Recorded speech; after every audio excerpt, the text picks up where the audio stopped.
I've never enjoyed traveling. Business trips are the worst of them all. Long drives, unfamiliar places, strange beds, and the constant feeling that you're living out of a suitcase. It's exhausting. About a year ago, I was assigned to attend a series of work meetings in a small mountain town only 3 hours from home. It wasn't far enough to feel like an adventure, but just far enough that I had to stay overnight. Everyone who had been there described the area as breathtaking. Endless hiking trails, cozy cafes, quiet forests, and charming little shops lined the streets. Since my wife absolutely hated it whenever work took me away, I thought this trip might finally be different. I invited her to come with me.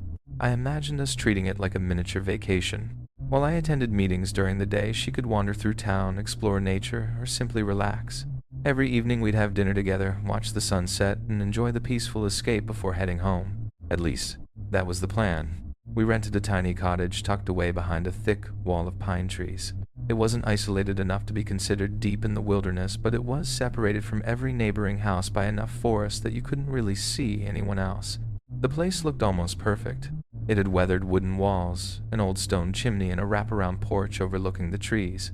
Inside, everything felt warm and inviting. The furniture was simple, the lighting soft, and the smell of cedar lingered throughout the house. The only thing that felt unusual was the basement. For such a small home, the basement was surprisingly large. It stretched beneath nearly the entire house and was packed with old shelves, dusty furniture, cardboard boxes, forgotten decorations, and stacks of storage bins. One dim yellow bulb hung from the ceiling, barely reaching the far corners, leaving most of the room swallowed by darkness. When we first looked around, my wife laughed. I could honestly see us owning a place like this someday. I smiled. Neither of us realized that those words would become painfully ironic. The first night passed quietly, or so I thought. At exactly 6 the next morning, my alarm jolted me awake. Before I even reached for my phone, something felt wrong. The bed beside me was empty.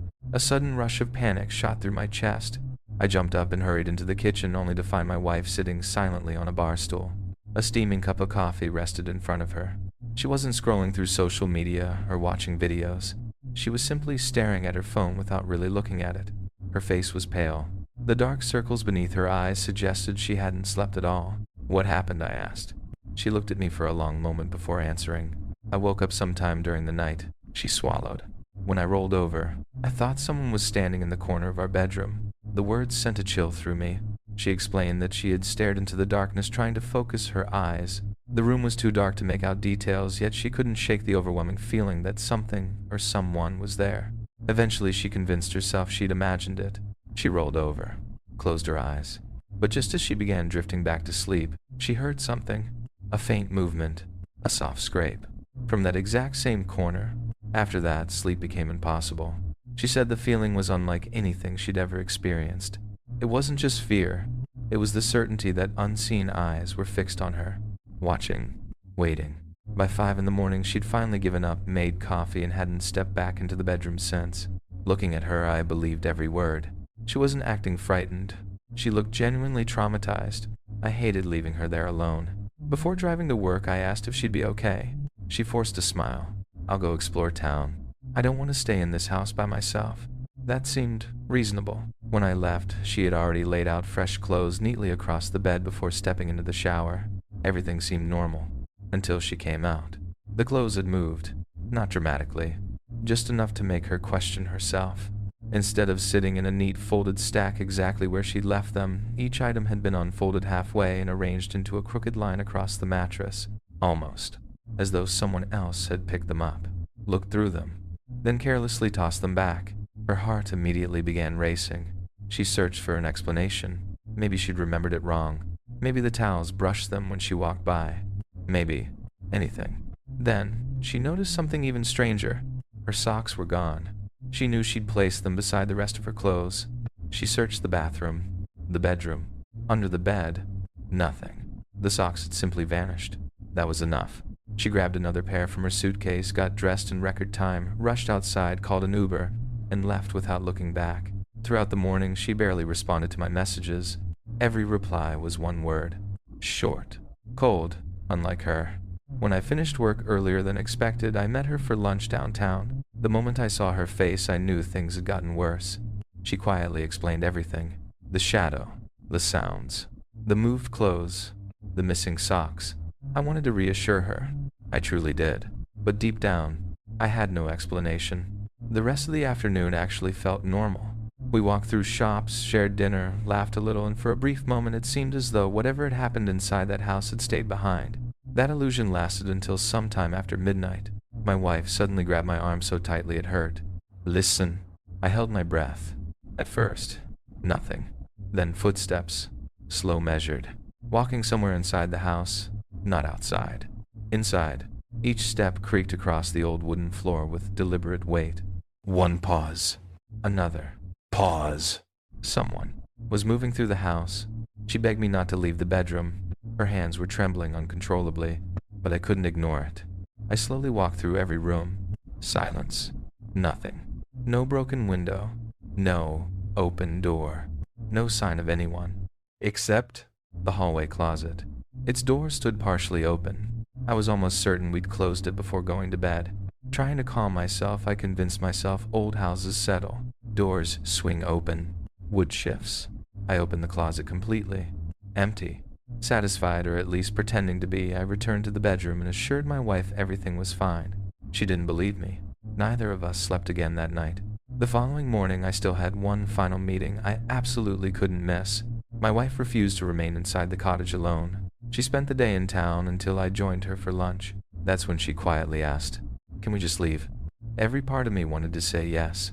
Instead, I had to tell her we needed to survive one more night. She reluctantly agreed. When we returned that evening, we packed every suitcase so we could leave immediately after my meeting the next morning. Neither of us wanted to spend one unnecessary minute there afterward. We ordered pizza, played trivia games on my phone, pretended everything was okay. But every 20 or 30 minutes, a sound echoed from the basement. A dull thump, a scrape, something shifting. Each noise caused my wife's shoulders to tense. Eventually, I stood up. "I'm checking one last time." She nearly begged me not to. I wanted to prove to both of us that there was nothing hiding beneath the house. I descended the basement stairs. Each step groaned beneath my weight. The single yellow light barely reached halfway across the room. Towering stacks of boxes created narrow passageways between them. The deeper I walked, the quieter everything became. Then I turned toward the far corner. At first, I thought it was another pile of junk. Maybe an old coat hanging over a ladder, or a mannequin someone had stored years ago. Because it wasn't moving, it stood perfectly still. A man, wearing a faded red hat. His face disappeared into the shadows. My brain desperately searched for an innocent explanation. A decoration. A coat rack. Anything. Then he blinked. Just once. Slowly. The realization hit me like ice water. That wasn't an object. That wasn't a trick of the light. Someone had been standing silently in that basement, watching me, maybe watching us, the entire time. I didn't scream. I didn't ask questions. Every instinct in my body exploded into survival mode. I turned and sprinted up the stairs 2 at a time. I burst into the living room shouting for my wife to get to the car immediately. She didn't ask why. The terror on my face told her everything. We had 3 bags.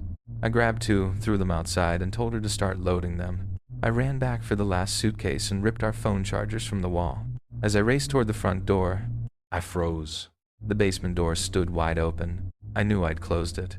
Across the hallway, the closet door had opened again. Only a few inches, just enough to reveal complete darkness inside. It felt as though the house itself was breathing, watching, waiting for me to make one mistake. I refused to look inside. I sprinted past both doors, slammed the front door behind me, hurled the final bag into the car, and sped away so fast the tires nearly lost traction on the gravel driveway. Only after we'd put several miles between ourselves and that house did I finally manage to breathe again. I immediately called the rental manager. I told her there was a man hiding inside the property. Her response stunned me. She insisted I must have been mistaken. She argued that nobody could possibly have been inside. I tried explaining exactly what I'd seen. The red hat, the basement, the blinking. She interrupted repeatedly, suggesting it was probably an old coat or a trick of the lighting. To this day, I have no idea whether anyone ever checked that house. I don't know who that man was. I don't know how long he'd been hiding there. And sometimes, I still think about my wife's missing socks. Because if there really was someone secretly living beneath that cottage, then those socks didn't disappear. Someone took them. I was so furious after that phone call that I simply hung up. The rental manager wanted me to believe I'd imagined everything that a man standing silently in the basement had somehow been nothing more than a trick of the light. Maybe she genuinely believed that. Maybe she didn't want the liability. Either way, I wasn't interested in arguing. The only thing that mattered was that my wife and I were alive. But surviving something doesn't erase the fear it leaves behind. The thought that still keeps me awake isn't that we found a stranger hiding in the basement. It's realizing that he had probably been there the entire weekend, while we cooked dinner, while we watched television, while we laughed, while my wife slept, or tried to. Looking back, I don't doubt her story for even a second. She wasn't imagining someone standing in the bedroom that first night. She saw him, the same man I later found frozen in the corner of that basement wearing that faded red hat, the moved clothes, the missing socks, the footsteps we heard, the closet door that mysteriously kept opening. None of those things seem random anymore. Someone wasn't haunting that house. Someone was living inside it. Someone was quietly moving through the rooms whenever he believed we weren't paying attention. And that thought is somehow even more terrifying than believing in ghosts. I've tried not to imagine what his intentions really were. Maybe stealing was all he wanted. Maybe he simply enjoyed watching people without them knowing. Or maybe there was something much worse planned that never had the chance to happen. I stopped asking myself those questions years ago because every possible answer is horrifying. Needless to say, I've completely changed the way I travel. Private vacation rentals sound peaceful. Remote cabins look charming in photos. But nowadays, give me a busy hotel every single time. At least hotels have staff, security cameras, neighbors behind thin walls. The chances of someone secretly living inside your room while you sleep are a lot lower. Or at least, that's what I like to tell myself. Unlike that trip, I've always enjoyed traveling whenever it wasn't for work. The only thing I dislike is traveling completely alone. Because of that, whenever I was dating someone seriously, I'd usually pay for them to come with me. Good company always made a vacation better. One trip, though, became unforgettable for reasons that had nothing to do with the scenery. A few years ago, I flew to Costa Rica with a girl I had been seeing named Julia. It should have been one of the best vacations of my life. Instead, it became one of the strangest. We stayed at the Four Seasons, one of the nicest resorts I'd ever visited. Everything about the place screamed luxury. The grounds were immaculate. Palm trees swayed over perfectly maintained walking paths. Ocean waves rolled onto pristine beaches just outside the property. Every employee smiled as though they genuinely loved working there. The villas blended naturally into the tropical landscape, making it feel less like a hotel and more like an untouched paradise. It wasn't cheap, not even close. 4 nights there cost more than many people's monthly rent. Still, I convinced myself it was worth every dollar. For the first 3 days, it absolutely was. We explored rainforests, relaxed by the beach, watched breathtaking sunsets, ate incredible food. Everything felt perfect, which is probably why what happened afterward felt so disturbing. Late on the 3rd night after dinner, Julia and I wandered down to the beach where performers were putting on a mesmerizing fire show. Flames spun through the darkness while waves crashed only yards away. Eventually, the performance ended. One by one, families returned to their rooms. The beach emptied. The restaurants closed. The pool lights reflected quietly across still water. Within an hour, we realized we were almost completely alone. I suggested grabbing the bottle of tequila we'd bought earlier. Julia laughed and agreed. We hurried back to our room, grabbed the bottle along with mixers and plastic cups, then headed toward the outdoor hot tub beside the pool. The hot tub itself was tucked into a secluded corner of the property. Dense tropical plants surrounded it on nearly every side, creating natural walls several feet high. Only one narrow opening connected it to the walkway. To make it even more private, a decorative waterfall poured continuously into one side of the tub, its rushing water loud enough to drown out almost every other sound. It felt like our own hidden oasis. For nearly an hour, we sat there talking, laughing, drinking, and enjoying the warm water beneath the stars. Then something changed. While Julia was saying something, movement caught the corner of my eye. Through a gap between the large tropical leaves, someone was there. Not walking past, not heading somewhere else. Someone was crouching low behind the plants, watching us, completely still. At first, I questioned my own eyes. Maybe it was another guest. Maybe a worker. But no, whoever it was wasn't simply passing by. They were hiding, peering through the leaves, watching. I shouted, "Hey!" The figure reacted instantly. The bushes shook. Whoever had been there spun around and disappeared. Getting out of a hot tub isn't exactly graceful. By the time I climbed over the edge and reached the walkway, the person was already jogging away. I only caught a glimpse of dark clothing before they rounded a corner. Julia called after me, "Leave it alone." But adrenaline had already taken over. I sprinted after the stranger. The moment I rounded the same corner, they were gone. No footsteps, no shadows, nothing. Only an empty pathway stretching into darkness. Oddly enough, the path led toward our building, toward our room. That realization left an unpleasant weight in my stomach. I walked back to the hot tub, trying to convince myself it was nothing. Julia forced a nervous laugh.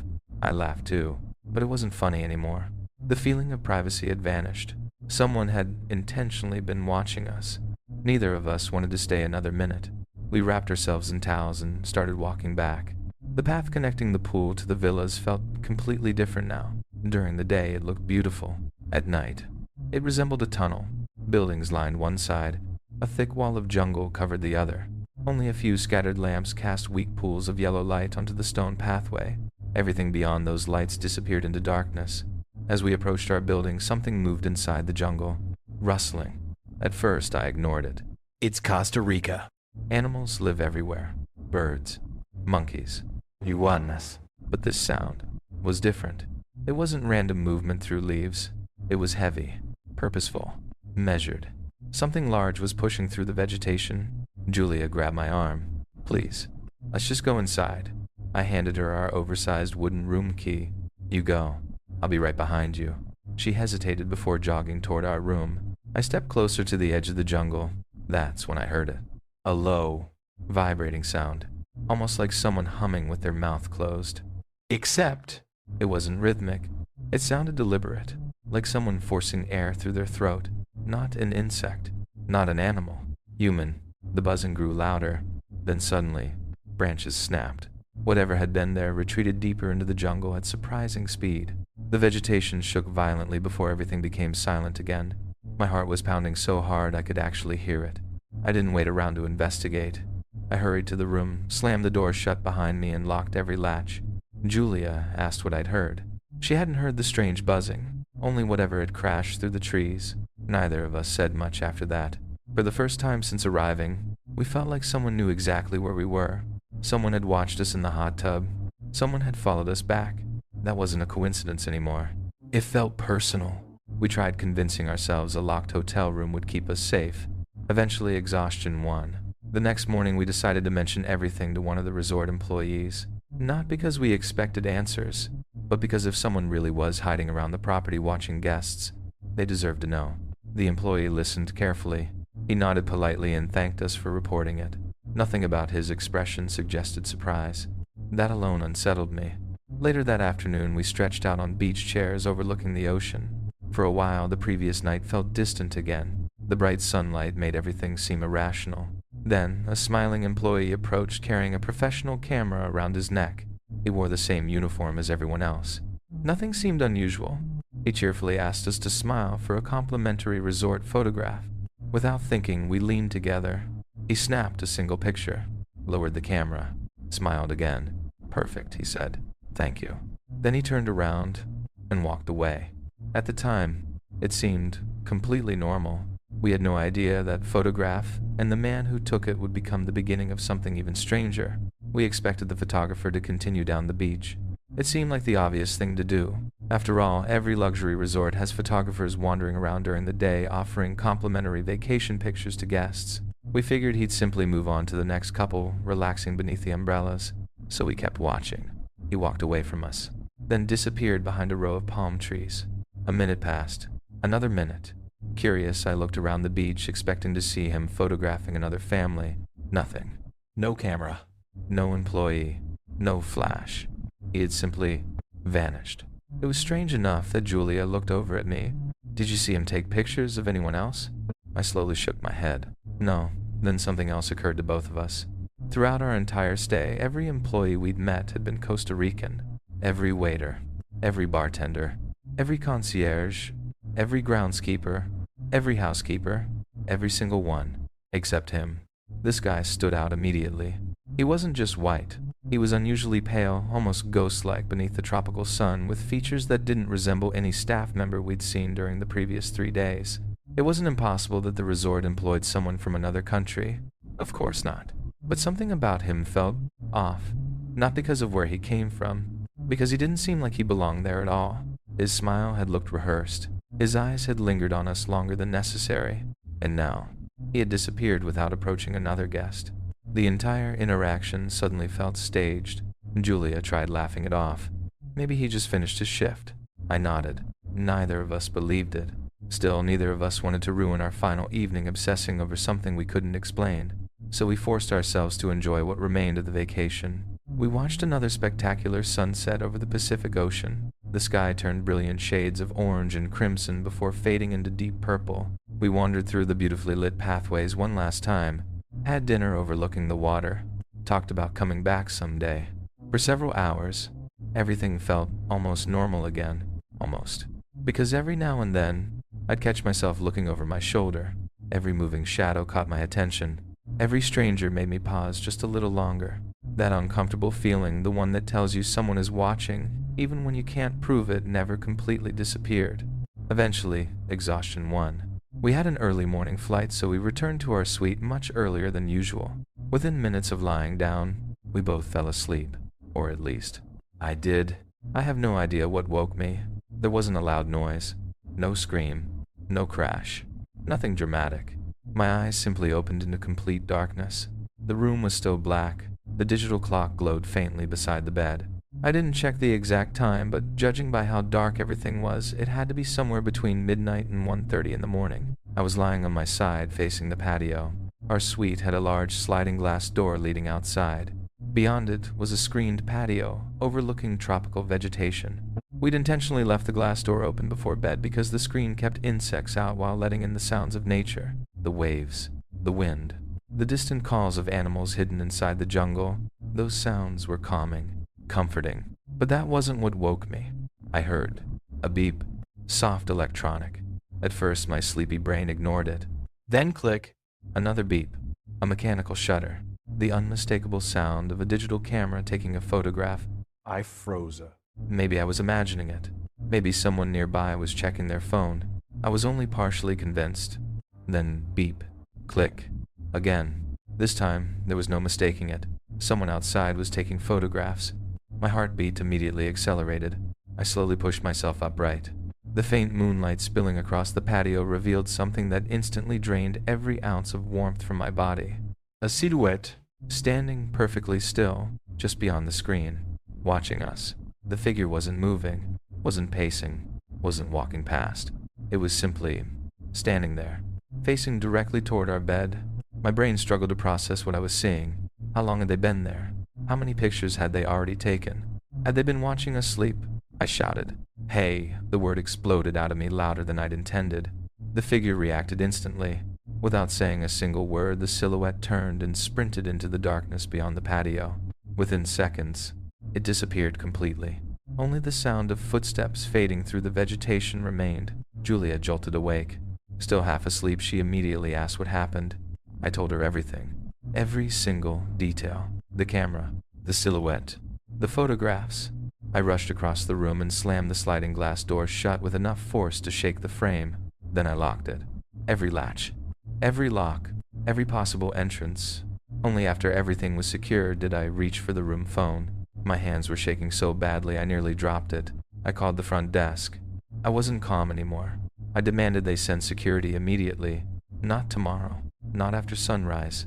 Now, about 10 minutes later, one of the resort employees arrived accompanied by security personnel. I walked them through everything from the beginning. The man hiding near the hot tub, the strange buzzing in the jungle, the mysterious photographer on the beach, the camera sounds outside our patio, the silhouette staring into our room. The employee listened without interrupting. When I finished, his expression changed. He quietly said something that made every hair on my body stand up.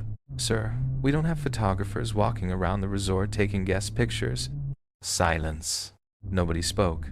That one sentence connected everything. The man on the beach wasn't an employee, which meant the person hiding near the hot tub, the person disappearing into the jungle, the person standing outside our bedroom, could all have been the exact same individual. For nearly 2 days, someone had apparently been following us around the resort, watching, waiting, studying our movements. I immediately demanded another room. There was no chance we were spending another minute in that suite. The resort agreed without hesitation. They apologized repeatedly and moved us to another villa, much closer to the main lobby where security staff and employees were constantly present. This room also had a patio, but neither of us cared about ocean breezes anymore. The sliding door remained shut, locked, the curtains drawn tightly closed. Neither of us slept much for the remainder of the night. Every small sound outside caused us to glance toward the windows. Morning couldn't arrive fast enough. Before sunrise, we loaded our luggage onto the resort shuttle bound for the airport. As we checked out, the front desk manager asked us to wait for just a moment. He disappeared into the security office. When he returned, he carried a tablet. I think you should see this. He played surveillance footage recorded over the previous 2 days. Black and white security cameras showed various walkways throughout the resort. At first, nothing unusual. Guests strolling, employees working, golf carts passing. Then he appeared. The same man. The pale stranger with the camera. He wasn't walking like a guest enjoying the resort. He wasn't heading toward restaurants or pools. He wandered aimlessly through secluded pathways, frequently stopping behind buildings, hiding near vegetation, and lingering in areas where guests couldn't easily see him. At several points, he looked directly toward cameras, before calmly walking away. The footage became even more disturbing when timestamps showed him appearing near multiple locations we had visited, near the beach, near the pool, near our building, sometimes only minutes before we arrived, sometimes only minutes after we left. It no longer looked like coincidence. It looked like surveillance, like someone carefully tracking us throughout the resort. The manager explained security had spent the remainder of the night searching the property after reviewing the footage. By the time they realized what was happening, the man was gone. No one knew where he'd come from. No one knew how he'd entered the resort. No one knew whether he was ever actually a guest. And perhaps most disturbing of all, no one ever identified him. To this day, I still think about those camera sounds outside our patio. Because the man wasn't trying to break into our room, he wasn't trying to rob us. He stood silently outside in the darkness, taking photographs of us while we slept. Sometimes I wonder where those pictures ended up. Sometimes I wonder if they're still out there somewhere. And every now and then, when I hear the familiar electronic click of a camera shutter behind me, I instinctively turn around, just in case someone is standing there. Watching again, the security footage confirmed one detail that somehow made the entire ordeal even more disturbing. The man wasn't wandering randomly around the resort. He wasn't photographing the scenery. He wasn't bothering other vacationers. According to the timestamps in the clips the security manager showed us, he only ever pointed that camera at us. Every video showed the same unsettling pattern. Whenever Julia and I appeared somewhere on the property, so did he. If we walked to the beach, he'd eventually appear in the background. If we spent time near the pool, he'd find a position where he could watch us unnoticed. If we explored one of the quieter walking paths, somehow he'd already be there. It wasn't chance. It wasn't curiosity. It was deliberate, almost methodical. The realization sent a cold wave through me. We weren't simply unlucky enough to cross paths with a strange man. We had been chosen. For reasons we still don't understand. The resort manager apologized repeatedly and assured us that if security located the individual, appropriate action would be taken immediately. Unfortunately, we couldn't stay to hear anything else. Our shuttle to the airport was already waiting outside. For the first time during the entire vacation, neither Julia nor I looked back at the beautiful resort as we left. We just wanted to put as much distance between ourselves and that place as possible. The tropical paradise we'd been so excited to visit now felt contaminated by something we couldn't explain. A few days after returning home, curiosity got the better of me. I called the resort hoping they had answers. Maybe security had identified him. Maybe local police had questioned someone. Maybe there was a reasonable explanation waiting for us. Instead, the manager apologized. Again, no updates. No identification. No arrest. No missing guest records. No employee matching his description. Nothing. It was as though the man had walked into the resort, followed us for days, and then simply disappeared back into the world without leaving a trace. Eventually, life moved on. Julia and I drifted apart for reasons completely unrelated to that trip. We haven't spoken in years, but every now and then, I'll see an old vacation photo, or hear the artificial click of a digital camera, and instantly I'm transported back to that resort. Sometimes I actually think about reaching out to her, not to rekindle anything, just to ask, "Do you still think about Costa Rica?" Because I'm almost certain she does. Some experiences don't disappear with time. They settle quietly into the back of your mind, waiting for something small to bring them rushing back. I hate telling this story. Every time I do, I replay every terrifying moment in my head. Every shadow, Every camera shutter, every glimpse of that silent figure following us. But maybe that's exactly why I keep sharing it. Because it happened, and sometimes, the most frightening stories are the ones that never receive an ending. Last year, I finally managed to take a week and a half off from work. It had been months since I'd seen my family. I live and work in South Carolina now, but my parents are still back in Massachusetts. The drive isn't exactly short. Still, I've made it enough times that I know every major highway almost by memory. My parents are getting older. Both are retired now. My dad injured his back years ago while he was still working, so traveling isn't easy for them anymore. Instead of asking them to make the trip, I decided I'd surprise them. I thought it would be fun to show up at their front door first thing in the morning without warning. The only person I told was my brother, just in case someone needed to know where I was. Normally, I hate driving overnight. The darkness, the isolation, the constant battle against exhaustion. But for this route, nighttime actually makes the drive much easier. Traffic practically disappears. The highways become peaceful. I usually throw on a long podcast or an audiobook, set the cruise control, and let the miles pass beneath me. There's only one part of the drive I've never liked: Pennsylvania. No offense to anyone from there. It's beautiful during the day, but at night, it feels endless. Mountain after mountain, curve after curve. Long stretches of highway surrounded by dense forests where civilization seems to disappear completely. Every single trip without fail, thick fog seems to settle over the roads. Not ordinary fog, the kind that swallows everything. Headlights barely reach 20 feet ahead. The world shrinks into a tunnel of white. Everything beyond that simply ceases to exist. That night was no different. The deeper I drove into Pennsylvania, the thicker the fog became. Both hands gripped the steering wheel so tightly my knuckles turned white. Every approaching pair of headlights looked like glowing eyes emerging from nowhere before disappearing again. Time lost meaning. Then I saw flashing lights ahead. Orange construction signs appeared through the fog, one after another. Detour, accident ahead. Follow temporary route. I sighed and followed the signs off the interstate. At first, everything seemed straightforward. Then the detour continued, and continued. Eventually, I realized I hadn't seen another vehicle in several minutes. The road narrowed.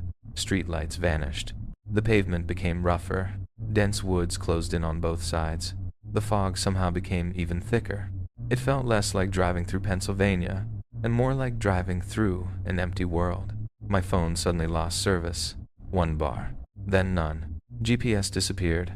Music stopped streaming. The navigation screen froze. Now I wasn't just alone. I was completely disconnected. No map. No signal. No idea where the detour had taken me. The silence inside the car became oppressive. Only the rhythmic swish of windshield wipers and the dull hum of the engine remained. Hours had already passed since leaving South Carolina. Fatigue settled over me like a heavy blanket. My eyelids burned.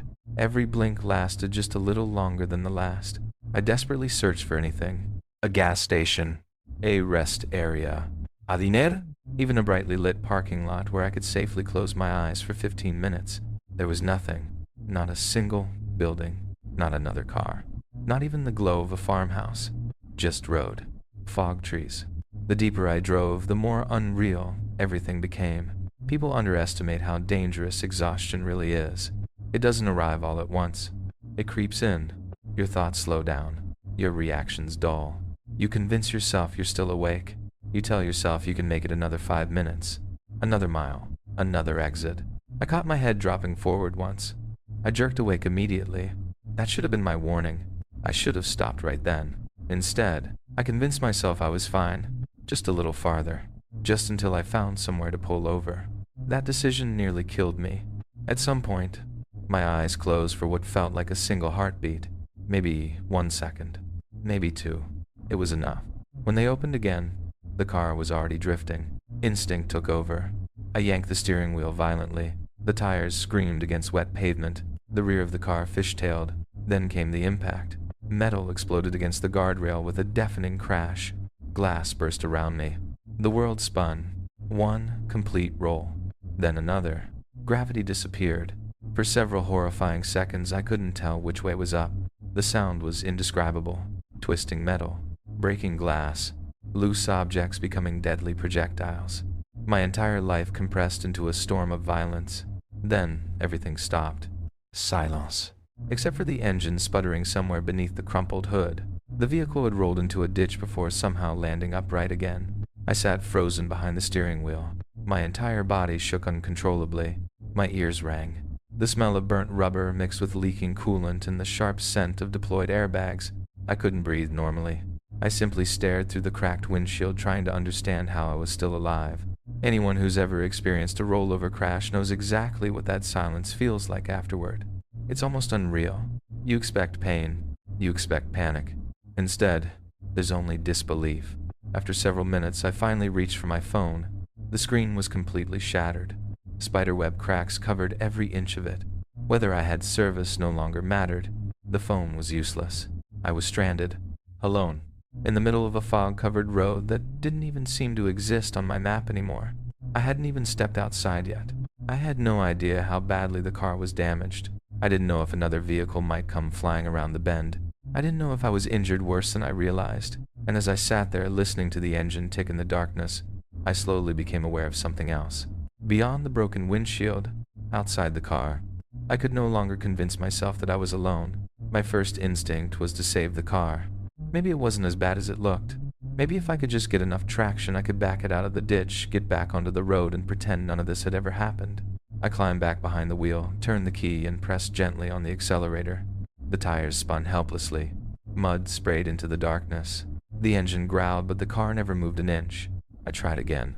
Then, harder. Nothing. The vehicle had settled deep into the ditch, almost wedged into the soft ground. It wasn't going anywhere.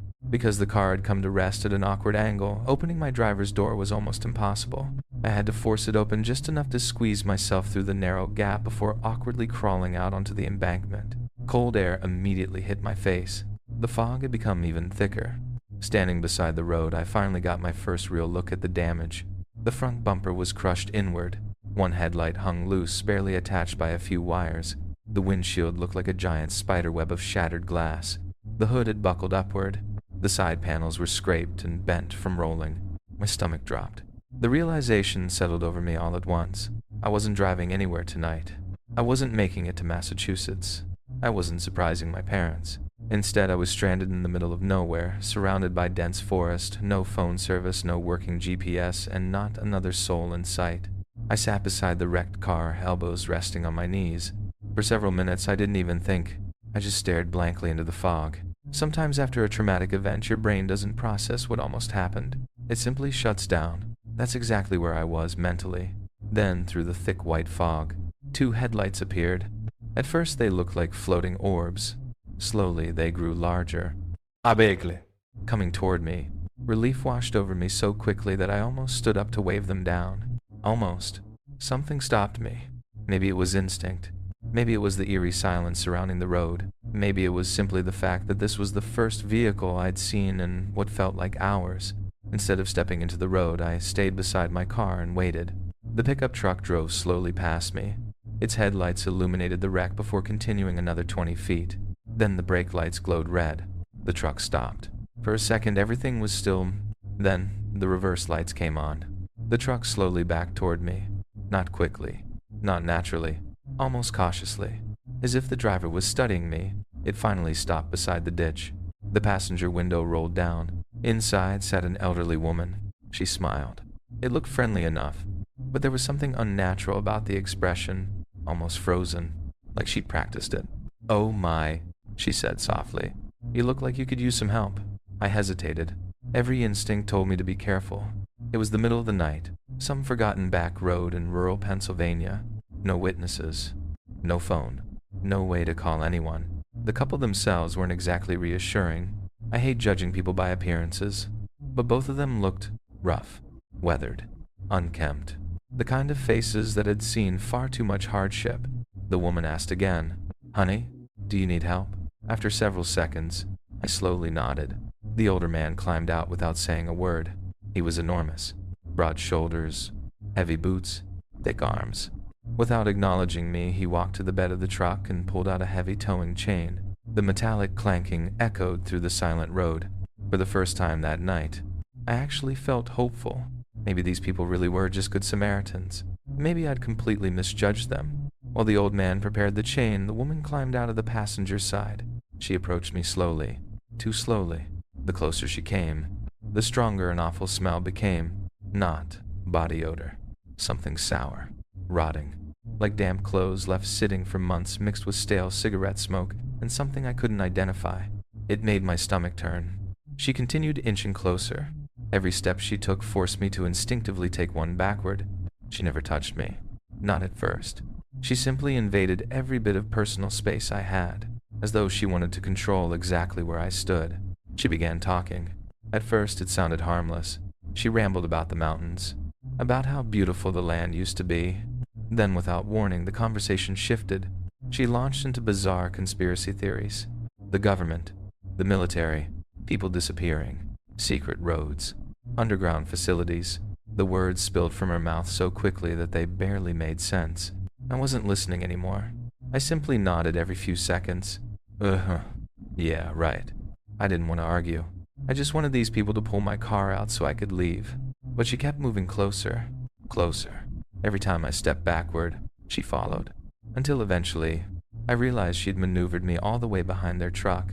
Only then did she stop talking. She smiled again, a much wider smile this time. You should come look at something. She pointed into the truck bed.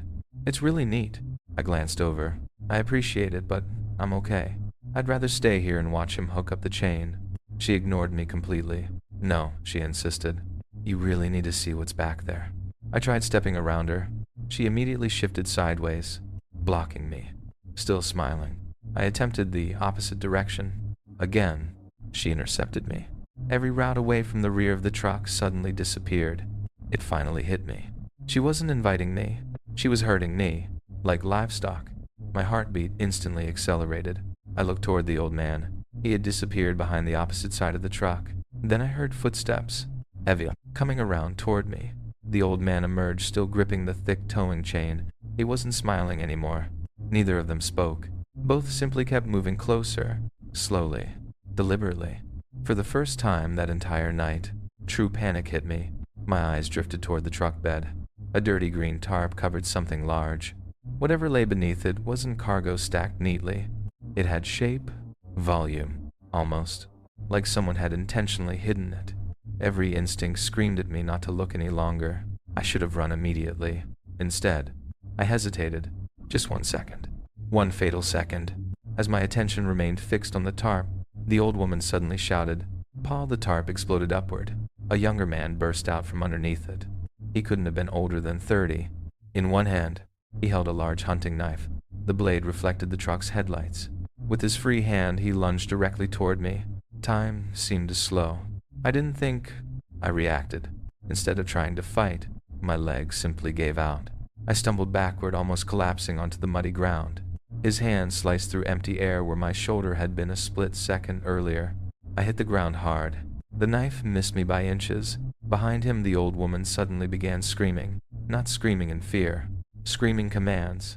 Wild, frantic, ordering the other two men to grab me. I scrambled to my feet without looking back. Then I ran. Not toward the road. The road was too exposed. If they had another weapon, to a rifle, they could simply shoot. Instead, I dove headfirst into the forest. Branches whipped across my face. Thorns tore at my clothes. Roots nearly tripped me every few steps. Behind me, I heard someone crashing through the woods. The younger man. He was chasing me. I didn't dare look back. Fear gave me speed I didn't know I possessed. Eventually, the sounds behind me grew fainter, then disappeared completely. Only after several more minutes did I finally collapse behind a cluster of thick trees. I stayed perfectly still, trying not to breathe too loudly, trying not to move. Without a phone, without a watch, without any sense of direction, time became meaningless. Maybe I hid there for 30 minutes, maybe 2 hours. It felt like an entire lifetime. The forest was alive around me. Leaves rustled constantly. Twigs snapped somewhere in the darkness. Every tiny sound convinced me someone had found me. Every gust of wind became footsteps. Every creaking branch became whispered voices. Logically, I knew much of it was probably wildlife. Emotionally, I was certain they were still searching. Eventually, I decided I couldn't stay hidden forever. I carefully shifted my weight, preparing to crawl back toward the road. Then I heard her voice. Soft at first, almost motherly, close enough that every muscle in my body immediately locked in place. Sonny boy, she called. Her voice drifted through the fog between the trees. Sonny boy. She wasn't shouting randomly anymore. She sounded patient, gentle, as though she genuinely cared. That somehow frightened me even more. She wasn't right beside me, but she wasn't far away either. Close enough that one careless step, one snapped twig, would reveal exactly where I was hiding. She continued speaking into the darkness. "It's all right now. You can come out. We got your car out of the ditch. We're sorry if we scared you." Her voice almost sounded believable. Almost. If I hadn't seen the knife, if I hadn't watched a man climb out from beneath that tarp, if I hadn't been chased through the woods, I might actually have believed her. But predators often know that kindness can be far more effective than threats, so I stayed exactly where I was, not moving, not breathing any louder than absolutely necessary, because deep down, I knew one terrifying truth. If they were still calling my name, then they hadn't given up looking for me. I didn't move. I barely even breathed. Every instinct in my body screamed at me to run, but I knew the slightest sound could betray my hiding place. So I stayed pressed against the damp forest floor, my back against the rough bark of an old pine tree, and my hand clamped tightly over my own mouth to keep my breathing from escaping into the silence. Then I heard her again. "Sonny boy." Her voice drifted lazily through the woods. It wasn't loud anymore. It wasn't angry. It sounded almost motherly. That frightened me far more than if she'd been screaming. Predators don't always chase. Sometimes they lure. Sometimes they wait for fear to become exhaustion. "I know you're scared," she called.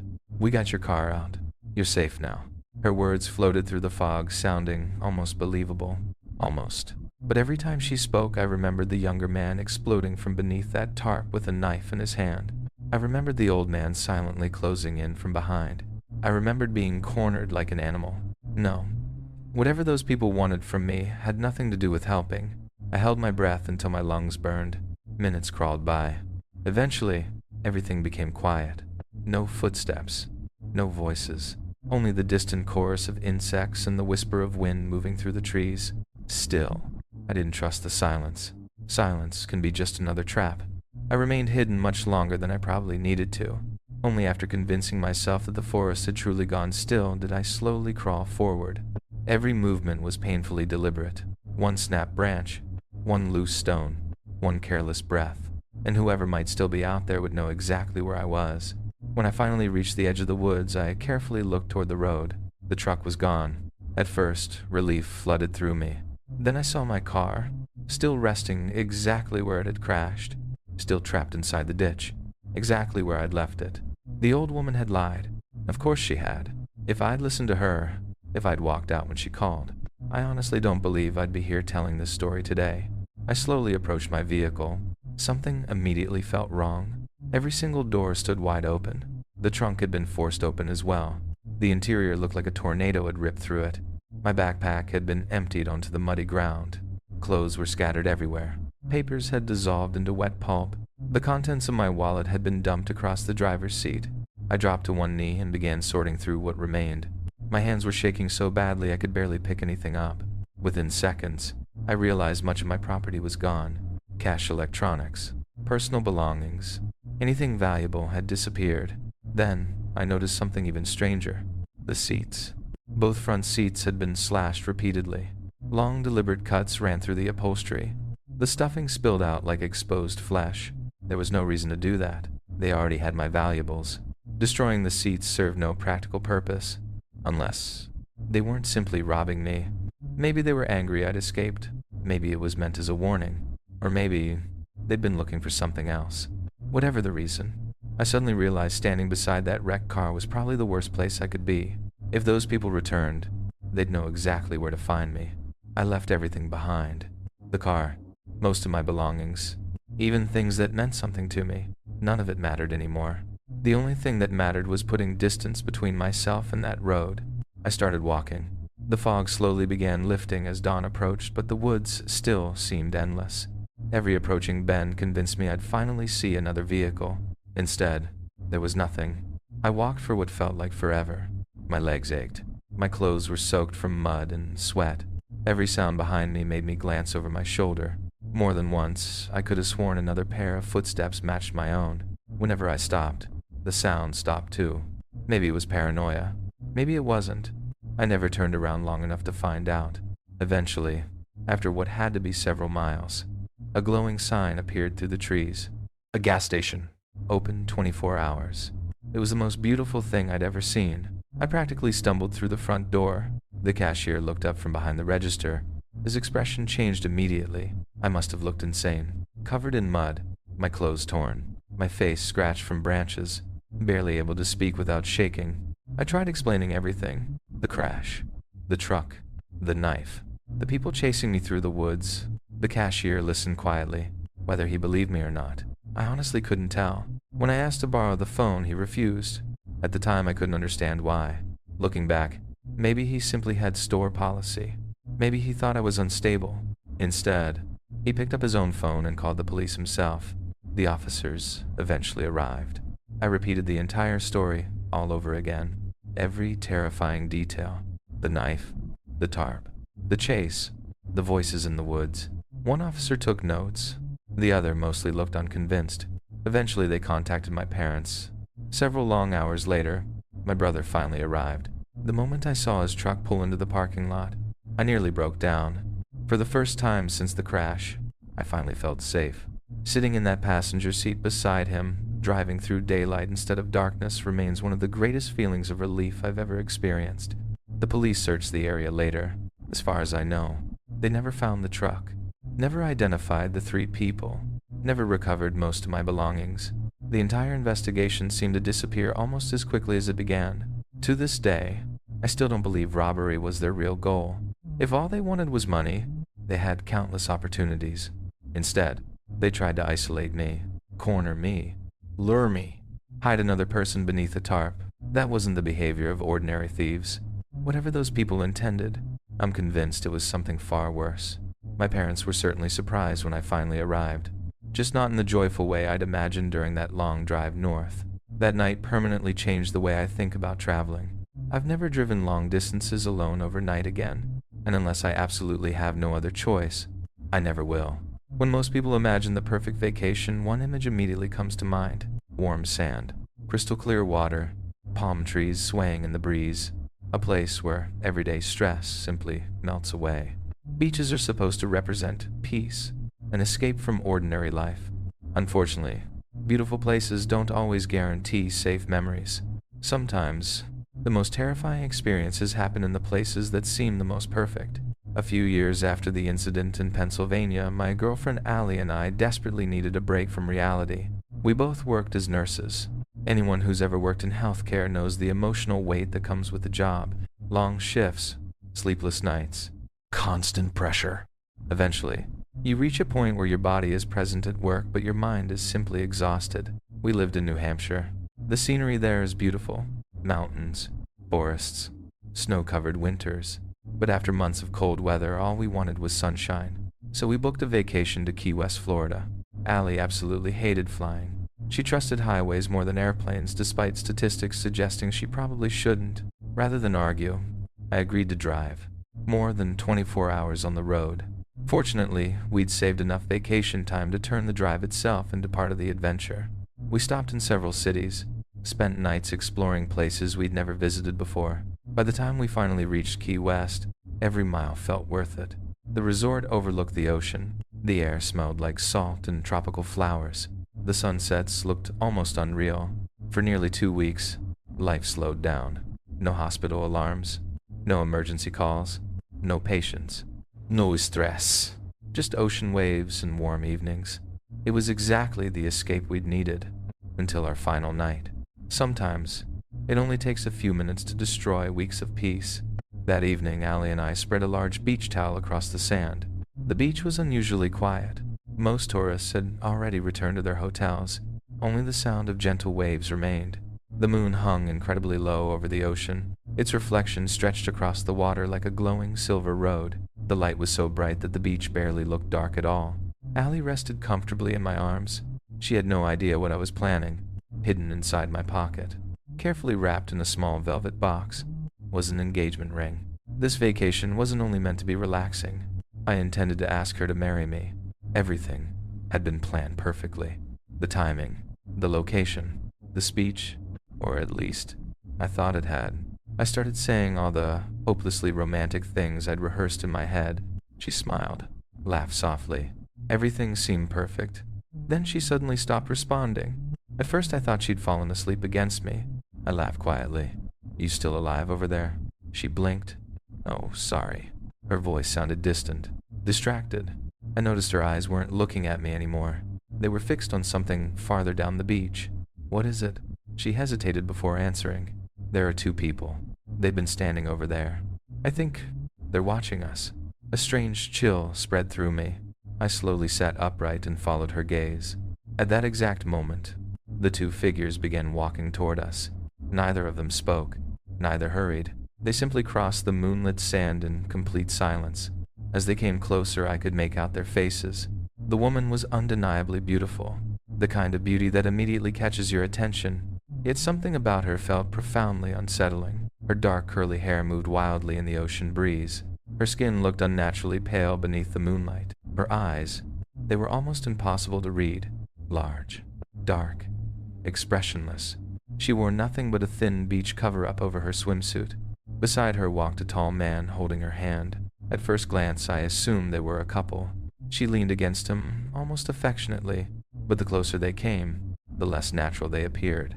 The man wore a thick beard and long brown hair tied tightly into a bun. Over nothing but swim trunks, he wore a heavy red flannel shirt, completely unbuttoned. It made no sense. Even at midnight, the Florida air remained hot and humid. No one else on the beach was wearing anything remotely that heavy. He never smiled, never spoke, never even blinked. The two of them stopped only a few feet away from our towel. And then they simply stood there, staring. They stopped only a few feet away, far too close. Close enough that because Allie and I were still lying on our beach towel, we had to crane our necks upward just to look at them. It was an uncomfortable position, almost as if they had intentionally placed themselves above us. Neither of them spoke. Neither of them moved. They simply stood there, staring down with identical smiles frozen across their faces. Not warm smiles. Not polite smiles. The kind of smile that never reaches the eyes. The longer they remained silent, the more unnatural it became. I kept waiting for one of them to ask for directions, borrow a lighter, or apologize for interrupting us.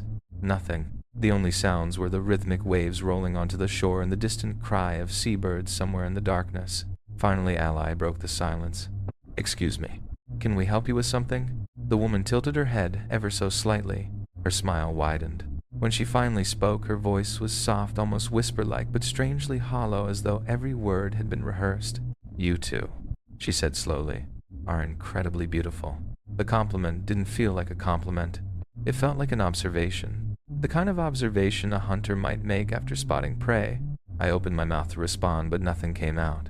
For the first time that entire vacation, I genuinely didn't know what to say. Allie, however, had no such problem. Working as a nurse had taught her to stay calm under pressure and to speak directly when something felt wrong. She looked straight at the woman and replied without hesitation, "Thank you. But we'd appreciate it if you left us alone." The woman's smile never faded. She slowly shifted her gaze from Allie to me, then back to Allie again. The silence stretched so long that I wondered if she hadn't heard. Then she answered. "No," she whispered. "Thank you." The words were polite. The tone wasn't. Something about the way she said them made every hair on the back of my neck stand up.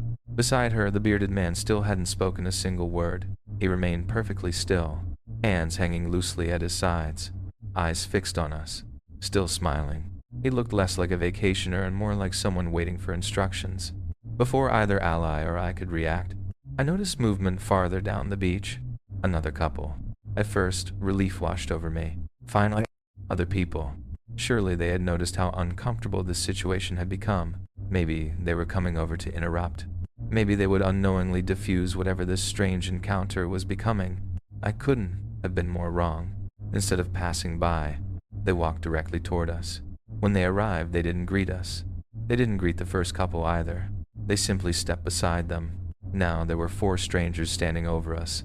Every single one of them, smiling. The second woman wore a loose beach cover-up similar to the first.